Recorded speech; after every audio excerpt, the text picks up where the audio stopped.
जब एक किसान लोन नहीं चुकाता है तो उसका खेत बिक जाता है, और एक जब अमीर लोन नहीं चुकाता है तो बैंक चिदम्बरम और मनमोहन सिंह ने विजय माल्या को हेल्प करी लोन दिलवाने में। इस कैलेंडर के लिए विजय माल्या खुद मॉडल सेलेक्ट करते थे। जिस मॉडल का नाम इस कैलेंडर में आ जाता था उसका करियर रातों रात रॉकेट की तरह आगे बढ़ जाता है। दीपिका पादुकोण, कैटरीना कैफ मूवी में लॉन्च होने से पहले इस कैलेंडर में लॉन्च हुई थी। लोगों के बच्चे गुल्ली डंडा खेलते थे तो विजय माल्या बैटरी वाली कार चलाता था। सेम प्राइस में उनको विस्की मिल जाती थी जिसमें ज्यादा अल्कोहल की परसेंटेज होती थी, उससे ज्यादा नशा हो जाता था। लेकिन कांग्रेस लीडर पीएल पुनिया ने कहा कि अरुण जेटली झूठ बोल रहे हैं और अगर ये चीज गलत निकलती है तो मैं राजनीति छोड़ दूंगा। और जब अपने प्राइवेट जेट में ट्रैवल करता था तो हाईब्रिड डॉग जिनकी करोड़ों की कीमत होती थी उनको लेके करता था। विजय माल्या फ्लैम्बॉयंट विजय माल्या से माननीय सांसद हो जाते हैं।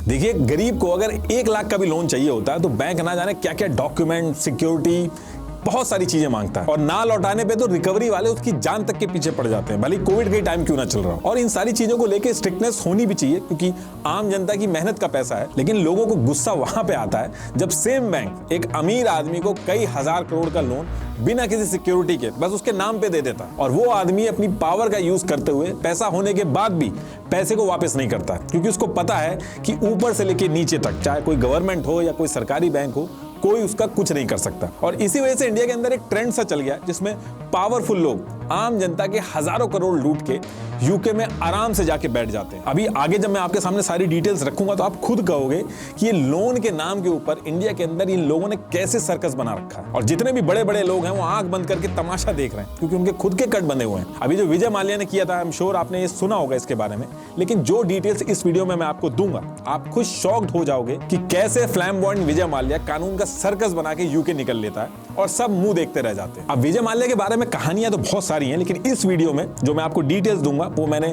सुप्रीम कोर्ट के order, record of proceedings, court के जजमेंट और कई बुक्स और न्यूज आर्टिकल से लिए हैं। वो मैं आपके सामने एज इट इज रख दूंगा। इन सब के लिंक्स भी मैंने डिस्क्रिप्शन में दे दिए हैं, एक बार आप वेरीफाई जरूर कर लीजिएगा। तो देखिए, इस पूरे इंसिडेंट को समझने के लिए कि कौन कौन इन्वॉल्व था इसमें, हमें थोड़ा सा पीछे जाना पड़ेगा। तो देखिए, आजादी से पहले जब ईयर 1915 का टाइम था, उस टाइम पे इंडिया के अंदर कई सारी छोटी छोटी बियर कंपनीज थी जो ब्रिटिश सोल्जर्स थे उनके लिए बियर बनाती थी। अब इसी टाइम पे एक थॉमस नाम का आदमी की एंट्री होती है। ये क्या करता है कि जितनी भी सारी छोटी छोटी कंपनीज थी बियर बनाने वाली, इनको यूनाइट करता है और एक सिंगल कंपनी बना देता है जिसका नाम रखता है यूनाइटेड ब्रूरीज ग्रुप। और जब ये सारी चीजें हो रही थी तो इसी टाइम पे दून स्कूल से पढ़ा एक काफी टैलेंटेड बिजनेसमैन था जिसका नाम था विट्ठल माल्या। उसको ये समझ में आ जाता है कि कुछ हो ना हो ये जो कंपनी है ये जरूर ग्रो करेगी। वो इस पर्टिकुलर डोमेन में पहले भी पैसा लगा चुका था और उसने इसकी बैलेंस शीट वगैरह भी देखी थी। तो उसने क्या किया कि हर थोड़े टाइम पे इसके शेयर्स खरीदने चालू कर दिए, और वो भी तब जब कोई और नहीं खरीद रहा था। और कई सालों तक वो ऐसे ही करता रहता है। वो इस कंपनी का मेजर शेयर होल्डर बन जाता है। अब अगले 32 साल तक ये कंपनी चलती रहती है, शेयर्स इसके खरीदे जाते हैं। और ईयर 1947 में क्या होता है कि अंग्रेज जो थे वो इंडिया छोड़ के जाने लगते हैं, और जाते टाइम पे इस कंपनी की सारी जो कमान थी वो इस 22 साल के बिजनेसमैन विट्ठल माल्या के हाथ में आ जाती है। क्योंकि एक तो स्मार्ट बहुत था, इंटेलिजेंट था, पढ़ा लिखा था, और उससे भी बड़ी बात ये थी कि इस कंपनी के मेजॉरिटी शेयर्स जो थे वो इसके पास थे। तो इसके बाद सबसे पहले तो यूबी ग्रुप जो कंपनी थी उसका डायरेक्टर इलेक्ट होता है और फिर अगले साल ही इसको चेयरमैन बना दिया जाता है यूबी ग्रुप का। अब विट्ठल माल्या की लीडरशिप में कंपनी जो है बाकी इंडिया की जो कंपनीज थी उनको पीछे करके बहुत तेजी से आगे बढ़ती है कंपनी। और अगले 4 साल के अंदर ही ईयर 1951 में ही यूबी ग्रुप जो था वो मैकडॉवेल्स को एक्वायर कर लेता। इसके साथ साथ और भी कंपनीज को एक्वायर करता है, लेकिन मैकडॉवेल्स का नाम ज्यादा था। अब इधर ये सारी चीजें चल रही थी, इसके साथ साथ कुछ ही साल में विट्ठल माल्या शादी कर लेते हैं ललिता रमाया से। और फिर आगे चल के 18 दिसंबर 1955 को इनका एक बेटा होता है जिसका नाम रखा जाता है विजय माल्या। आगे चल के विट्ठल माल्या की 2 और शादियां होती हैं, लेकिन इनका इकलौता बेटा विजय माल्या ही था। अब विजय माल्या इतने अमीर घर में पैदा हुआ था तो ये आम बच्चों की तरह नहीं रहता था। जब इंडिया में लोगों के बच्चे गुल्ली डंडा खेलते थे तो विजय माल्या बैटरी वाली कार चलाता था जो इंडिया में देखने तक को नहीं मिलती थी। विजय माल्या जब अपने सेंट जेवियर कॉलेज में एंट्री मारता था तो अपनी स्टैंडर्ड हेराल्ड एक कार थी उसका साइलेंसर जानबूझ के निकाल देता था ताकि स्कूल में जब वो एंट्री मारे तो बहुत ज्यादा हल्ला और सारी निगाहें उसके ऊपर। अब इसके साथ साथ विजय माल्या भी बड़े हो रहे थे और इनके साथ साथ विट्ठल माल्या जो इनके फादर थे उनका बिजनेस भी और तेजी से ग्रो हो रहा था। विट्ठल माल्या ने अलग अलग ट्रिक्स लगाई, जैसे बाहर से जो फॉरेन ब्रांड की लिकर्स आती थी और फिर बेची जाती थी, उनको जाके विट्ठल माल्या ने ईयर 1959 में ये कहा कि ये जो आप बाहर बना के इंडिया में ला रहे हैं, आप इंडिया में आइए और इंडिया के अंदर ही अल्कोहल बनाइए और सप्लाई करिए।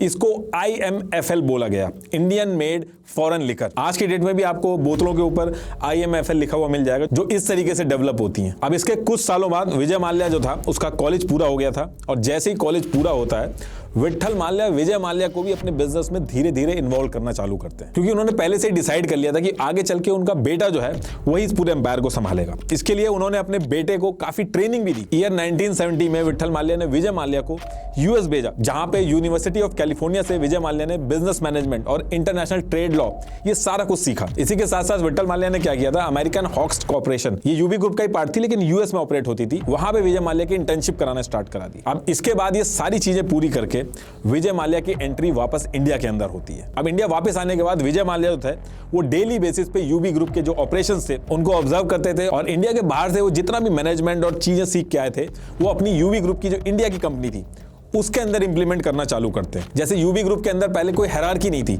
जितने भी मैनेजर थे वो विट्ठल माल्या को डायरेक्ट रिपोर्ट करते थे।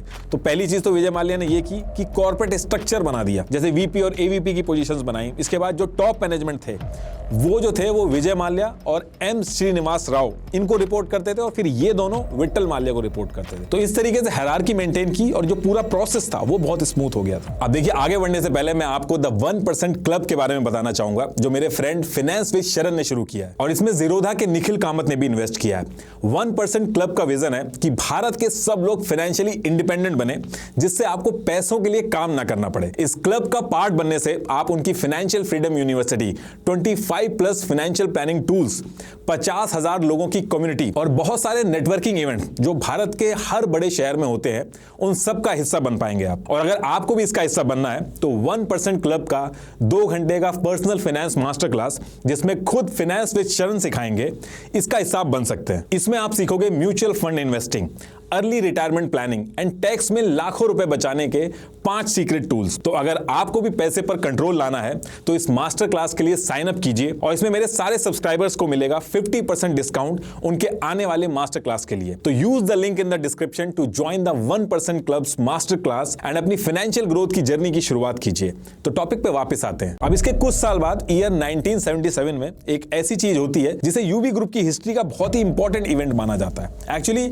इंडिया के अंदर उस समय नई गवर्नमेंट बनी थी, और उन्होंने ईयर 1977 में अल्कोहल बैन कर दी थी इंडिया के अंदर, और यूबी ग्रुप जो था वो पूरी तरीके से अल्कोहल के ऊपर बेस्ड था। बाकी और भी बिजनेसेस थे, लेकिन मेन अर्निंग जो थी यूबी ग्रुप की वो यहीं से थी। और इंडिया में चारों तरफ जितनी भी लिकर इंडस्ट्री थी वो पूरी तरीके से कोलैप्स होने लगी थी, डर गए थे। लिकर कंपनी जो थी, उनके जो ओनर्स थे वो अपने एसेट्स बेचने लगे। लेकिन विट्ठल माल्या और विजय माल्या ने इसका उल्टा किया। विट्ठल माल्या का ये मानना था कि इंडिया के अंदर गवर्नमेंट ये बैन करके ज्यादा दिन तक रह नहीं सकती, किसी भी कंट्री में अल्कोहल इस तरीके से बैन नहीं किया जा सकता, कुछ ना कुछ इसका सोल्यूशन जरूर होगा।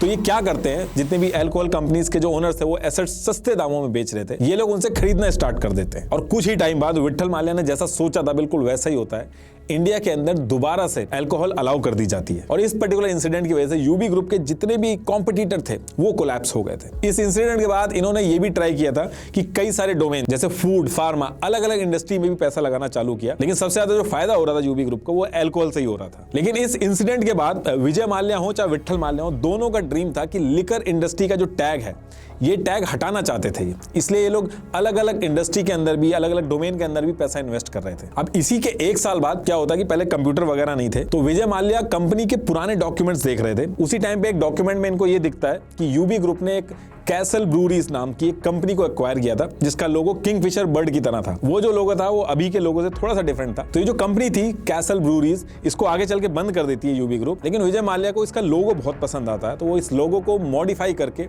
रीलॉन्च करते हैं। और इसको रीलॉन्च करने के पीछे जो पर्पस था वो ये था कि जो मोहन मियाकिन गोल्डन ब्रांड था, जो इंडिया के अंदर बहुत ज्यादा पीछे कर रहा था यूबी ग्रुप को, उसके अगेंस्ट में एक बियर लॉन्च करना। शुरू के कुछ महीने तक तो जो विट्ठल माल्या था इसके अगेंस्ट में थे, लेकिन काफी हसल के बाद विजय माल्या अपने फादर को कन्विंस कर लेते हैं और ईयर 1978 में किंगफिशर को रीलॉन्च कर देते हैं। लेकिन इस पर्टिकुलर टाइम पे भी जो किंगफिशर बियर थी या ब्रांड था, ये पूरे पैन इंडिया में लॉन्च नहीं हुआ था, क्योंकि स्टेट्स के बाहर बेचने में भी कई सारे कंप्लायंस होते हैं लिकर इंडस्ट्री में, तो वो फॉलो नहीं हुए थे, तो सिर्फ कुछ ही स्टेट्स में ही चल रही थी। तो पैन इंडिया के अंदर ना होने की वजह से किंगफिशर जो था वो उतना प्रॉफिट नहीं बना रहा था, थोड़ा बहुत बना रहा था लेकिन उतना नहीं बना रहा था। अब इस ब्रांड के बनने के बाद भी 3 से 4 सालों तक विट्ठल माल्या और विजय माल्या यूबी ग्रुप को लिकर इंडस्ट्री में धीरे धीरे करके आगे बढ़ाते हैं। अब इसके बाद ईयर आता है 1983, तब विजय माल्या करीब 28 साल के थे और इसी साल अक्टूबर के मंथ में ये कंपनी के काम से न्यूयॉर्क गए हुए थे। और इसके नेक्स्ट डे 13 अक्टूबर 1983 को मुंबई के अंदर एक कैथे पैसिफिक एयरलाइन की कॉकटेल पार्टी चल रही थी, जिसमें विजय माल्या के फादर विट्ठल माल्या भी पहुंचे हुए थे। और इस पार्टी में इनको हार्ट अटैक आ जाता है, इनकी जान चली जाती है। करीब 58 ईयर्स के थे विट्ठल माल्या जब इनकी जान चली जाती है। अब जैसे ही विजय माल्या को पता चलता है तो वो वापस इंडिया पहुंचते हैं। अब देखिए, आम घरों में जब ऐसी ट्रेजेडी होती है तो लोग शोक मनाते हैं, बहुत अलग माहौल होता है, लेकिन बिजनेस फैमिलीज में अलग चीजें होती हैं। वहां ये डिस्कशन स्टार्ट हो जाते हैं कि अब बिजनेस को संभालेगा कौन। अब विट्ठल माल्या की डेथ के बाद यूबी ग्रुप का जो टॉप मैनेजमेंट था, उन्हीं में से कई लोगों को ये लग रहा था कि वो खुद चेयरमैन बनेंगे। लेकिन माल्या की फैमिली के पास मेजॉरिटी ऑफ शेयर्स थे और उसमें भी विजय माल्या के पास यूबी ग्रुप के 2/3 शेयर्स थे, जो कि उसने माल्या प्राइवेट लिमिटेड नाम की कंपनी के थ्रू लिए थे। तो बहुत ज्यादा बहस होती है, कई सारी स्ट्रेटेजी लगाई जाती है, लेकिन उसके बाद भी विजय माल्या चेयरमैन बन जाते हैं यूबी ग्रुप के। अब चेयरमैन बनने के बाद दिक्कत ये थी कि फादर थे नहीं, और जो यूबी ग्रुप के 4 रीजनल हेड थे और टॉप मैनेजमेंट था, वो खुद यूबी ग्रुप की चेयरमैन बनने की फिराक में था। विजय माल्या को डाउट था कि इन लोगों से अगर मैं एडवाइस लूंगा तो ये मुझे सही एडवाइस नहीं देंगे। तो एक तरह से विजय माल्या जो था वो अकेला पड़ गया था। अब इस पर्टिकुलर टाइम पे जब विजय माल्या ने यूबी ग्रुप का चार्ज लिया, इसको संभाला, तो टर्नओवर 350 करोड़ का था और करीब 40 करोड़ की वैल्यूएशन थी और वॉल्यूम सेल्स 3.8 मिलियन केसेस की थी। एक केस में 750 ml की 9 बोतलें होती हैं। तो चेयरमैन बनते ही जब माल्या ने बैलेंस शीट देखी तो उसको इतना समझ में आ गया था जो रियल प्रॉफिट आ रहा है यूबी ग्रुप का, वो अल्कोहल से ही आ रहा है। तो विजय माल्या ने भी अल्कोहल के ऊपर ही फोकस किया। इसके अंदर भी एक चीज थी कि यूबी ग्रुप की जो मेन सेल्स जनरेट हो रही थी वो कैरियोफिप्सन से हो रही थी। कैरियोफिप्सन जो थी वो यूबी ग्रुप का ही पार्ट थी, उसी की कंपनी थी। तो ये क्या करती थी, जिन बनाती थी। तो जिन एक सीजनल ड्रिंक है, ये प्रॉफिट तो बहुत बड़ा बना रही थी, लेकिन ऑफ सीजन में सेल्स नहीं कर पाती थी, जिसकी वजह से पूरे ईयर का जो प्रॉफिट था वो बैलेंस आउट हो जाता था। तो विजय माल्या ने जिन छोड़ के और जो बाकी कैटेगरीज थी विस्की वगैरह, उस पर फोकस करना चालू किया ताकि प्रॉफिट ज्यादा बढ़ा सके। तो इससे डील करने के लिए पहले तो इन्होंने ऑल सीजन चलने वाली विस्की पे फोकस किया और रॉयल रिजर्व और स्प्लेंडर जैसे नए ब्रांड चालू कर दिए और इसकी जम के मार्केटिंग हुई। महीनों तक इसमें पैसा लगा, लेकिन ये चलती नहीं, ये दोनों कंपनियां फेल हो जाती हैं। अब इसके चलते हल्ला होने लगता है कि विजय माल्या जो है ये यूबी ग्रुप को डुबो देंगे, इस तरीके के डिसीजन ले लेके। एचपी भगत और एम श्रीनिवास राव जो थे, जिनका बहुत अच्छा ट्रैक रिकॉर्ड था विट्ठल माल्या के टाइम पे रेवेन्यू जनरेट करने में, इनका नाम आगे आने लगा कि इनको कंपनी संभालनी चाहिए। इनफैक्ट माल्या की जो फैमिली थी वो भी ये सोचने लगी थी कि विजय माल्या जो है वो उनको पीछे हटना चाहिए और इनको आगे आना चाहिए। लेकिन माल्या इससे पीछे हटते नहीं है, बल्कि वो अपने नए प्रोजेक्ट पे काम कर देते हैं। वो एंट्री मारते हैं किंगफिशर में। यहां से माल्या ने क्या किया कि उसने नए ब्रांड नहीं बनाए, पुराने ही जो ब्रांड थे, जो स्टैब्लिश्ड थे, उनके ऊपर काम करना चालू किया। विजय माल्या ने क्या किया, किंगफिशर बियर का जो प्रोडक्शन था उसमें कुछ चेंजेस किए। जैसे साउथ में बियर की डिमांड हमेशा रहती थी, लेकिन नॉर्थ में सिर्फ समर में ही बियर की डिमांड रहती थी, जिसकी वजह से ऑफ सीजन में नॉर्थ में जो प्लांट्स थे उनका प्रोडक्शन रोक दिया जाता था। और वहीं दूसरी तरफ साउथ में यह था कि बियर की डिमांड पूरी नहीं कर पा रहे थे ये लोग। तो विजय माल्या इसमें क्या करता है कि वो सारी की सारी प्रोडक्शन जो ऑफ सीजन में बंद हो जाती थी उनको भी ऑन कर देता है और नॉर्थ से बियर का प्रोडक्शन करके साउथ में डिस्ट्रीब्यूट करने लगता है। इसकी वजह से इन्होंने पूरे इंडिया के अंदर जो डिस्ट्रीब्यूशन सिस्टम है वो बहुत अच्छा कर लिया था, अपने कॉम्पिटिटर से भी काफी आगे निकल गए थे।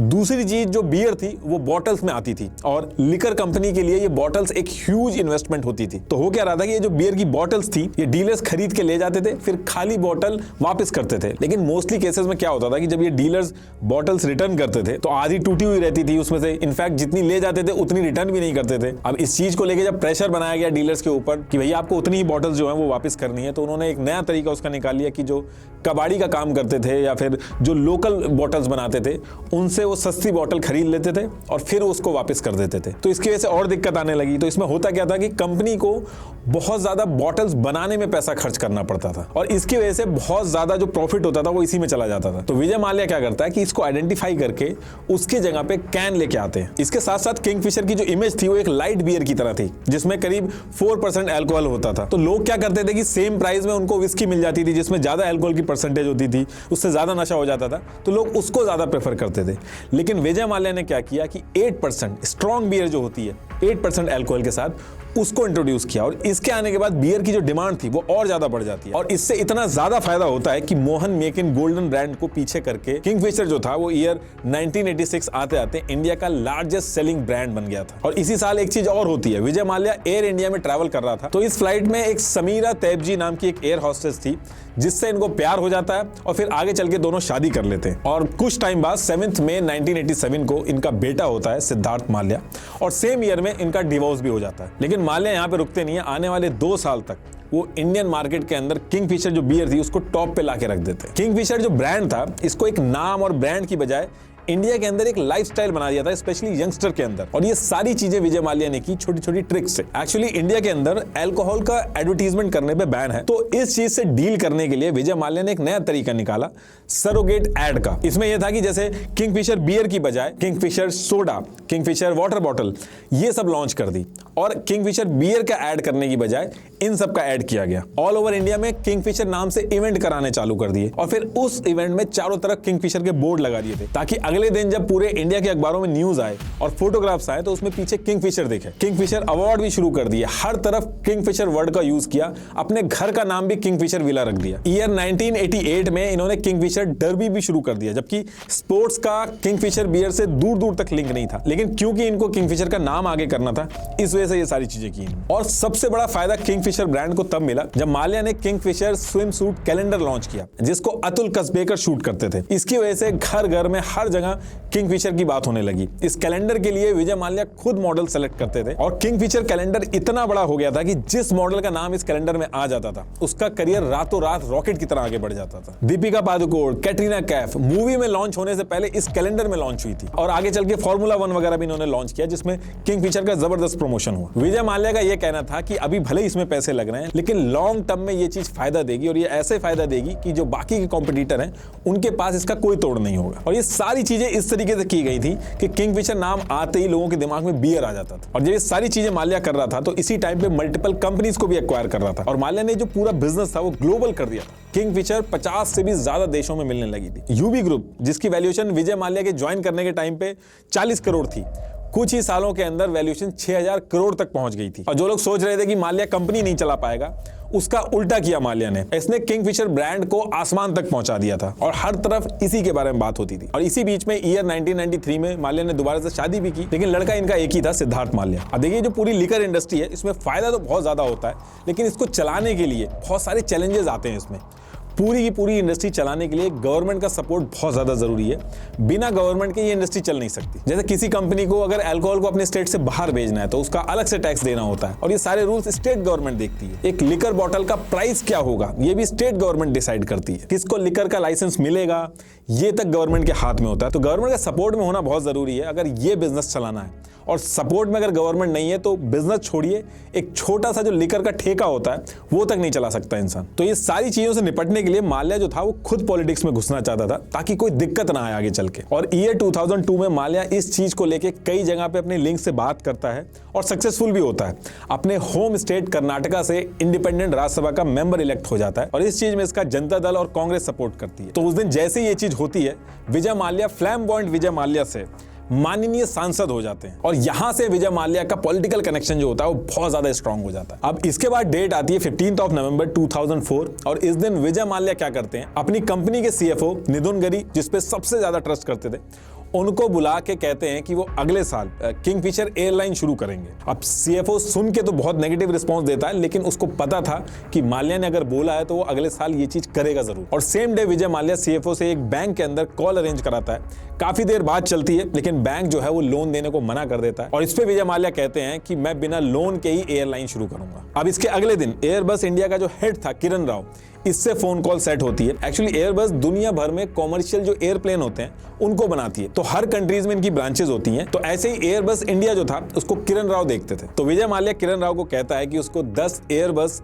A320 और 3 A319 इतने एयरप्लेन चाहिए। और ये बात करके डायरेक्ट विजय माल्या एक बोर्ड मीटिंग रखता है, वहां पे अनाउंस करता है कि अगले साल 7 मई 2005 को सिद्धार्थ जो उनका बेटा है वो 18 साल का हो जाएगा और वो सिद्धार्थ को उसके 18th बर्थडे पे एक एयरलाइन गिफ्ट करना चाहते हैं जिसका नाम होगा किंगफिशर एयरलाइन। अब बोर्ड मीटिंग तो इससे एकदम नाखुश थी। इनफैक्ट मीटिंग में कल्याण गांगुली जो कि यूबी के एमडी थे, वो कहते हैं फिर से ये सब स्टार्ट करना फायदे का सौदा नहीं होगा। एक्चुअली पहले भी माल्या ने यूबी एयर करके एक एयरलाइन के लिए कंपनी बनाई थी, बट उसमें ज्यादा कुछ हो नहीं पाया था, तो बाद में वो बस कॉर्पोरेट चार्टर प्लेन वगैरह जो रहते थे उन्हीं को चलाती थी। लेकिन माल्या इस पर जवाब देते हैं कि मैंने मन बना लिया है, इस बार तैयारी शुरू कर दो और डिले नहीं होना चाहिए। एग्जैक्ट 7 मई 2005 को जिस दिन सिड का बर्थडे है उस उसी दिन हम लॉन्च करेंगे। और विजय माल्या खुद से 400 करोड़ रुपए किंगफिशर एयरलाइन में लगा के इसकी तैयारी स्टार्ट कर देता है। अब सिद्धार्थ माल्या का बर्थडे तो पास आता है, लेकिन पूरी जान लगाने के बाद भी 2 दिन डिले हो जाता है। तो किंगफिशर एयरलाइन जो थी वो 7 की जगह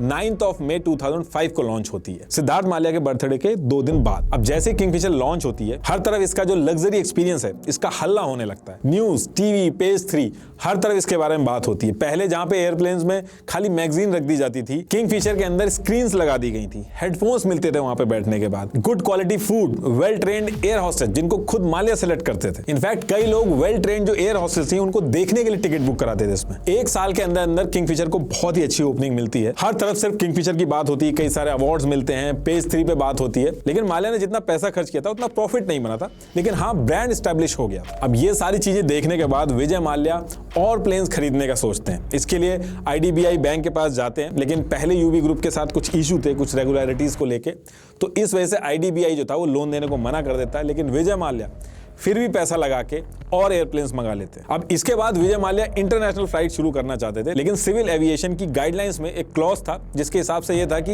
एयरलाइन को कम से कम 5 साल डोमेस्टिक फ्लाइट चलानी होगी, उसके बाद ही उसको इंटरनेशनल लाइसेंस मिलेगा। तो उस टाइम पे जेट एयरवेज के अलावा सिर्फ एक ही एयरलाइन थी जिसको 5 साल हो चुके थे, वो थी एयर डेक्कन, जिसको GR गोपीनाथ चलाते थे। ये जो एयर डेक्कन एयरलाइन थी इसने इंडियन मार्केट की नस पकड़ रखी थी। ये बहुत ही चीप प्राइस पे डोमेस्टिक ट्रैवल करवाती थी। इनफैक्ट कुछ रूट पे तो इन्होंने 500 रुपए तक के प्राइस रखे थे टिकट के। इनको लग्जरी से कोई मतलब नहीं था, बस इनका मेन एम था कि आदमी को एक जगह से दूसरी जगह कम पैसे में पहुंचा दें। जो एयरप्लेन के अंदर 2 टॉयलेट्स होते थे उसमें भी इन्होंने 2 टॉयलेट की जगह 1 टॉयलेट कर दी थी और उसकी जगह पे 2 सीटें लगा दी थी। तो इस तरीके से ये लोग ऑपरेट करते थे, मतलब कि किंगफिशर के जो स्टाइल था उससे एकदम अपोजिट। और एयर डेक्कन ये जो चीप प्राइस का गेम खेलता था, इसकी वजह से किंगफिशर के साथ साथ बाकी एयरलाइंस भी परेशान थी। तो जो विजय माल्या था उसने सोचा कि अगर हम इस एयरलाइन को खरीद लेते हैं तो इससे 2 काम हो जाएंगे। एक तो इंटरनेशनल लाइसेंस जो है वो मिल जाएगा, दूसरी चीज कंपटीशन जो है वो खत्म हो जाएगा। और माल्या इतने डेस्परेट हो जाते हैं कि फैब 2007 में बिना कोई बैलेंस शीट वगैरह चेक करे जैसे तैसे करके इसको एक्वायर कर लेते हैं। और इसको एक्वायर करने के बाद ही इन्होंने कुछ चेंजेस कर दिए उसमें, जो आगे चल के सही नहीं निकले। वो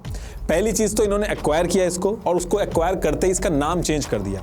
इसका नाम कर दिया किंगफिशर रेड। दूसरी चीज एयर डेक्कन जो थी जिसका नाम किंगफिशर रेड हो गया था, इसकी जो मेन USP थी वो ये थी कि कम पैसे में लोगों को एक जगह से दूसरी जगह पहुंचाती थी। इसके टिकट सस्ते थे, लेकिन इसकी इसी USP को चेंज कर दिया गया। किंगफिशर रेड बनाने के बाद इसमें जो फैसिलिटीज थी उनको बढ़ा दिया गया। विजय माल्या का मानना था कि वी आर किंगफिशर, अगर हम चीप टिकट भी दे रहे हैं लेकिन हम फैसिलिटीज में कोई कॉम्प्रोमाइज नहीं करेंगे। तो एक तरीके से किंगफिशर ने क्या किया था यहाँ पे कि एक अच्छी रनिंग प्रॉफिटेबल फ्लाइट जो थी उसको महंगे में खरीद के सेम अपनी फ्लाइट किंगफिशर की तरह बना दिया था। और फिर कुछ टाइम बाद उसके भी पैसे बढ़ा दिए। और जब पैसे बढ़ गए तो लोगों ने क्या किया, लोगों ने जो बाकी एयरलाइंस थी जो इससे भी कम पैसों में देती थी वहां पे वो मूव कर गए। एक्चुअली विजय माल्या इस कॉन्सेप्ट से बहुत दूर थे कि इंडिया में लोगों को सस्ते में एक जगह से दूसरी जगह जाना है, भले आप फैसिलिटीज कम करो या ज्यादा करो। बाकी एयरलाइन के कंपैरेटिवली किंगफिशर की जो रनिंग कॉस्ट थी वो बहुत ज्यादा थी, थोड़ी मोड़ी नहीं, बहुत ज्यादा थी। इसके पीछे रीजन ये थे, एक तो ये फैसिलिटीज बहुत ज्यादा देते थे बाकी एयरलाइंस के कंपैरेटिवली। बाकी जब इन्होंने एयरलाइंस खोली थी तो इन्होंने बाकी जितने भी एयरलाइंस थी वहां के एम्प्लॉइज को पोच करना स्टार्ट किया था। 75% सैलरी हाइक करके दिया गया था। तो जो वहां के भी एम्प्लॉय थे वो भी सारी नौकरी छोड़ के किंगफिशर की तरफ आ गए थे। तो किंगफिशर जो थी वो नाम तो बना रही थी, लेकिन एक्सपेंसेस की वजह से वो कभी प्रॉफिट में नहीं रह पाई। अब साल आता है 2008 और यहां से किंगफिशर की दिक्कतें स्टार्ट होना चालू होती हैं। माल्या ने जो सोचा था किंगफिशर को एक्सपैंड करके पैसा बनाने का, वो काम करता नहीं है। अब इसके बाद माल्या क्या करते हैं, बैंक की तरफ रुख करते हैं और बैंक के पास लोन लेने पहुंचते हैं। अब बैंक क्या करता है कि कंसोर्टियम बना के लोन देता है। कंसोर्टियम लोन, इसमें यह हुआ कि सारे बैंक मिलकर लोन देते हैं और एक बैंक पॉइंट ऑफ कॉन्टैक्ट होता है। तो इस केस में SBI 17 बैंकों का कंसोर्टियम बना के लोन देती है और SBI जो होती है वो मेन पॉइंट ऑफ कॉन्टैक्ट होती है। अब इसके कुछ दिन बाद फिर दोबारा से लोन लेता है माल्या। इस बार IDBI बैंक से माल्या लोन लेता है और 900 करोड़ का लोन देती है IDBI बैंक, जो पहले मना कर रही थी। संडे वाले दिन जहां बैंक बंद रहते हैं उस दिन बैंक को खोल के लोन को प्रोसेस किया जाता है और सिर्फ 2 दिन के अंदर लोन मिल जाता है। ये जो मैं लोन अमाउंट बता रहा हूं मैं आपको, ये अलग अलग दिखेगा, कहीं पे पेनल्टी ऐड है, कहीं पे इंटरेस्ट ऐड है, तो आपको हो सकता है नंबर चेंज मिले। अब पैसा भी आ चुका था और फ्लाइटें भी खरीदी जा चुकी थी। तो किंगफिशर क्या करती है कि 2008 में बैंगलोर से लंदन अपनी पहली इंटरनेशनल फ्लाइट स्टार्ट कर देती है। और सेम ईयर में IPL की भी टीम बनाई जा रही थी। तो 446 करोड़ में माल्या इसी टाइम पे IPL की टीम भी खरीद लेते हैं। तो एक तरफ लोन लिया जा रहा था और दूसरी तरफ टीमें खरीदी जा रही थी कई सौ करोड़ों में। तो अब यहां से ये सारी चीजें ऐसी चलती रहती हैं काफी टाइम तक। उसके बाद क्या होता है कि ग्लोबल रिसेशन चालू हो जाता है और ऑयल वगैरह जो रहते हैं इनके रेट बढ़ जाते हैं और जो पैसेंजर होता है उसकी भी परचेजिंग पावर कम हो जाती है क्योंकि उसकी भी जॉब्स वगैरह में दिक्कत आती है। तो ऐसे टाइम पे सिर्फ किंगफिशर ही नहीं, बाकी जो एयरलाइंस थी उनको भी काफी नुकसान हो रहा था। लेकिन बाकी फ्लाइट्स जो बहुत ही कंजर्वेटिव अप्रोच के साथ चल रही थी इस टाइम पे, माल्या उल्टा करते। माल्या इसी टाइम पे जून 2009 में माल्या और प्लेन मंगाते हैं। A330 मॉडल मंगाया जाता है। इसके बाद अक्टूबर 2010 में A380 मॉडल मंगाया जाता है। लोगों को लग रहा था कि पता नहीं कौन सा बिजनेस मॉडल है कि जहां बाकी की एयरलाइंस हैं वो ये सब कुछ कर नहीं पा रही हैं, ये बैक टू बैक प्लेन खरीद रहा है। अब इसके बाद डेट आती है जून 2010 और इस टाइम पे बीजेपी और जनता दल के सपोर्ट के साथ माल्या जो है वो राज्यसभा का MP बन जाता है। अब देखिए MP तो कॉन्टिन्यूसली बन रहा था और हर पार्टी इसको सपोर्ट भी कर रही थी, लेकिन ये सिर्फ नाम का MP बना हुआ था, ये कुछ करता नहीं था। पूरे टाइम फ्लोर पे किसी डिबेट पे पार्टिसिपेट नहीं करता था। जितना इसका टेन्योर था, रिटर्न में कुछ क्वेश्चंस इसने दिए थे, बाकी इसने खुद खड़े होकर कोई क्वेश्चन नहीं पूछे। बाकी रिटर्न में इसने कुछ क्वेश्चंस रेज किए थे कर्नाटका से रिलेटेड, लेकिन इस पे भी लोगों को डाउट है कि ये क्वेश्चंस इसके खुद के नहीं है, किसी मैनेजर वगैरह से लिखवा के वो टाइम टू टाइम भेजते रहते थे। पार्लियामेंट के अंदर भी एक MP के हाथ में स्पेशल मेंशन होता है जिसमें इंपॉर्टेंट इशू उठाए जाते हैं। पूरे टेन्योर में इसने एक बार भी उसका यूज नहीं किया, कोई प्राइवेट मेंबर बिल वगैरह हो कुछ नहीं किया। इसके बाद भी सारी पार्टीज जो थी वो इसको MP बनाने के लिए सपोर्ट करती थी। अब क्यों करती थी ये किसी को नहीं पता। अब इस बार जब ये दोबारा MP बन के आता है तो MP बनने के थोड़े दिन बाद ही इस बार इसने फिर से SBI से लोन लिया और SBI ने कंसोर्टियम बना के 1600 करोड़ का लोन दे दिया था इसको। और जैसे ही लोन मिलता है उसके बाद इसका फिर से खरीदारी चालू हो जाती है। ये बोइंग 777 खरीद लेता है। तो देखिए पूरा लोन अगर आप कैलकुलेट करोगे सारे छोटे छोटे बैंकों को मिला के इसने कई सारे लोन ले लिए थे इस टाइम पे, तो 7000 करोड़ से ऊपर का आंकड़ा मिलेगा। कहीं पे आपको 8000 भी मिलेगा लिखा हुआ, कहीं पे 9000 भी, लेकिन ऑन एन एवरेज 7000 करोड़ से ऊपर का लोन ले लिया था इसने। अब देखिए बैंक अगर लोन दे रही है तो सबको यही लग रहा था कि बैंक कुछ सोच समझ के लोन दे रही होगी,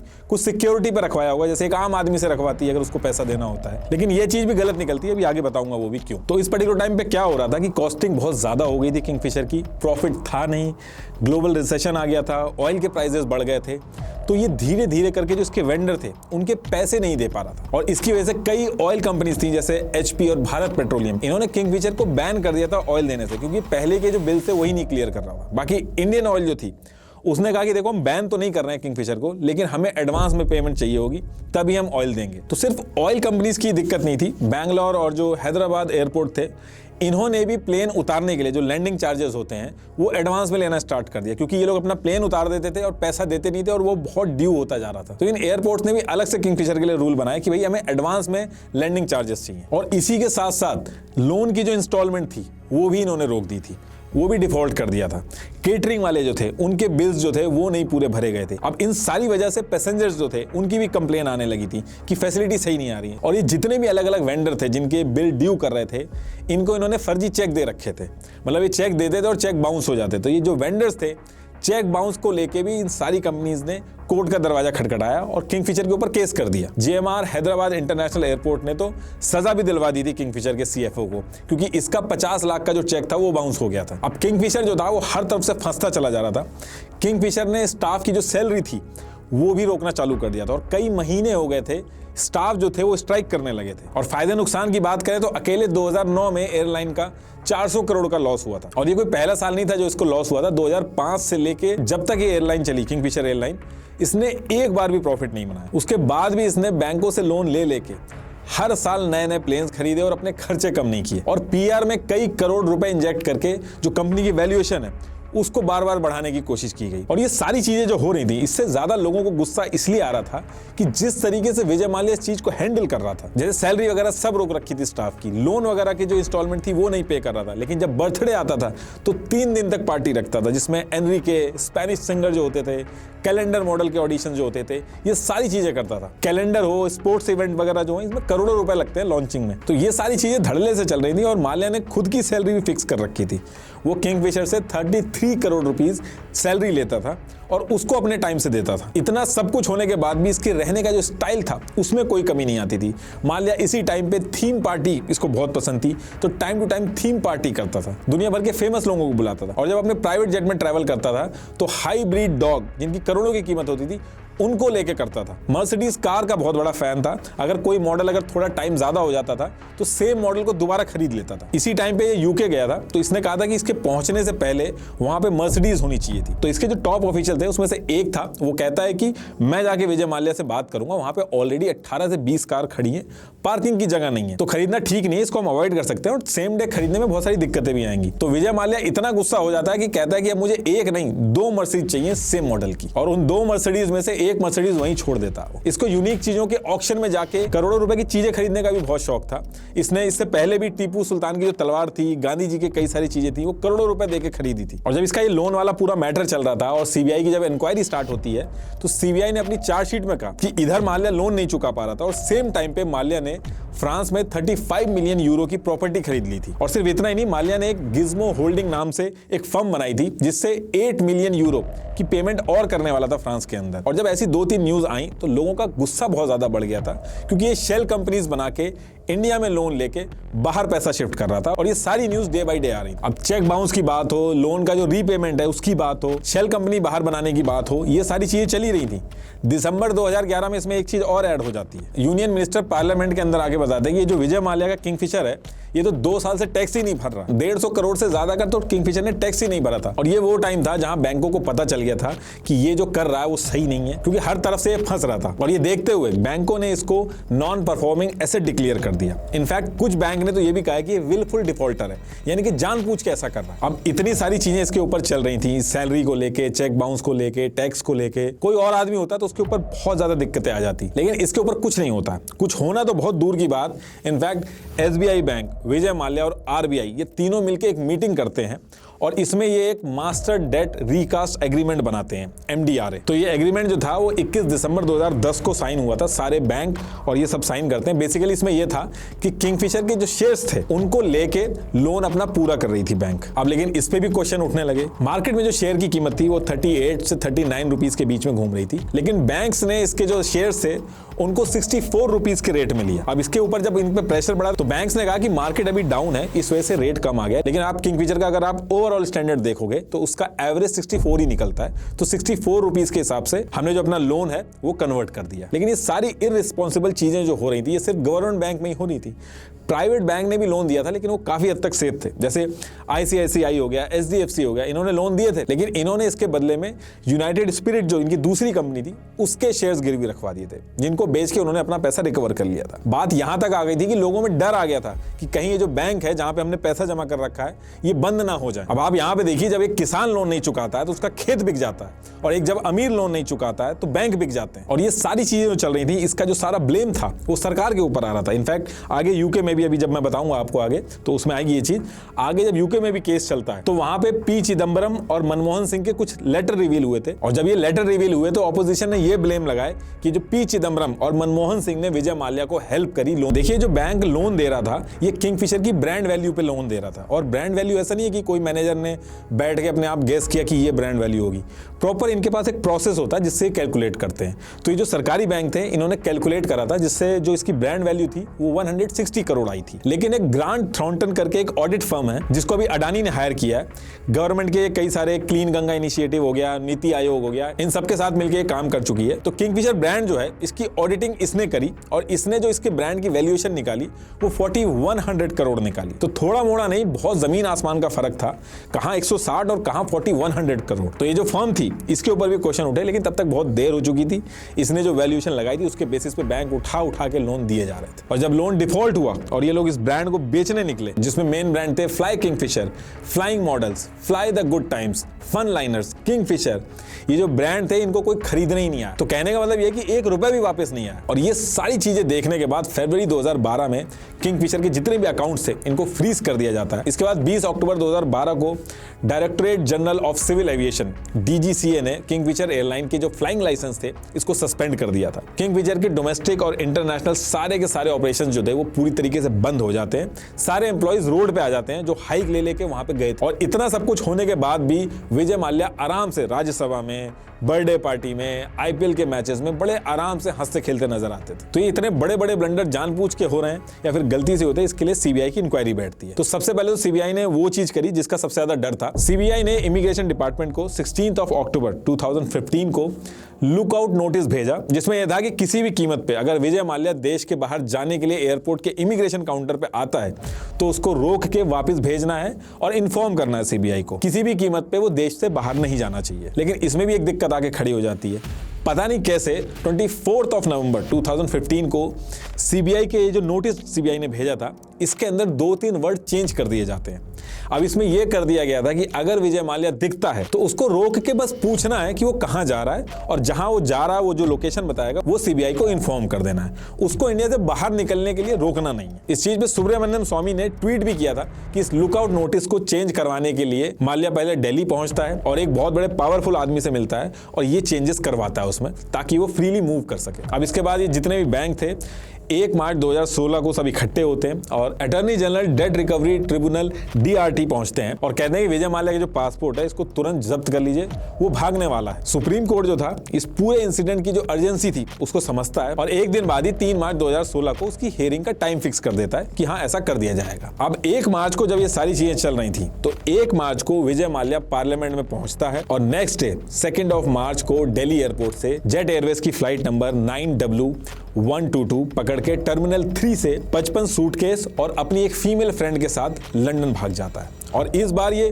प्राइवेट जेट नहीं बल्कि कॉमर्शियल फ्लाइट का यूज करता है और लंदन में मैडम तुसाद वैक्स जो म्यूजियम है उसके बगल में बेकर स्ट्रीट जो थी वहां पे रहने लगता है। और पहुंचने के बाद ही विजय माल्या क्या करता है, वो कहता है कि मैं अरुण जेटली जो कि उस समय के फाइनेंस मिनिस्टर थे उनसे बात करके आया हूं। अब अरुण जेटली जी के ऊपर क्वेश्चन उठने लगते हैं तो अरुण जेटली कहते हैं कि 2 तारीख को वो मेरे से पार्लियामेंट में मिला था, लेकिन वो एक MP था तो उसने कुछ बोला लेकिन मैंने ध्यान नहीं दिया, ऐसा कुछ हमारा डिस्कशन नहीं हुआ था, मैंने उस चीज को इग्नोर कर दिया और मैंने ये कहा कि आप जाके बैंक वालों से मिलो। लेकिन कांग्रेस लीडर PL पुनिया ने कहा कि अरुण जेटली झूठ बोल रहे हैं, आप राज्यसभा की सेंट्रल हॉल की फुटेज निकाल के देख लो।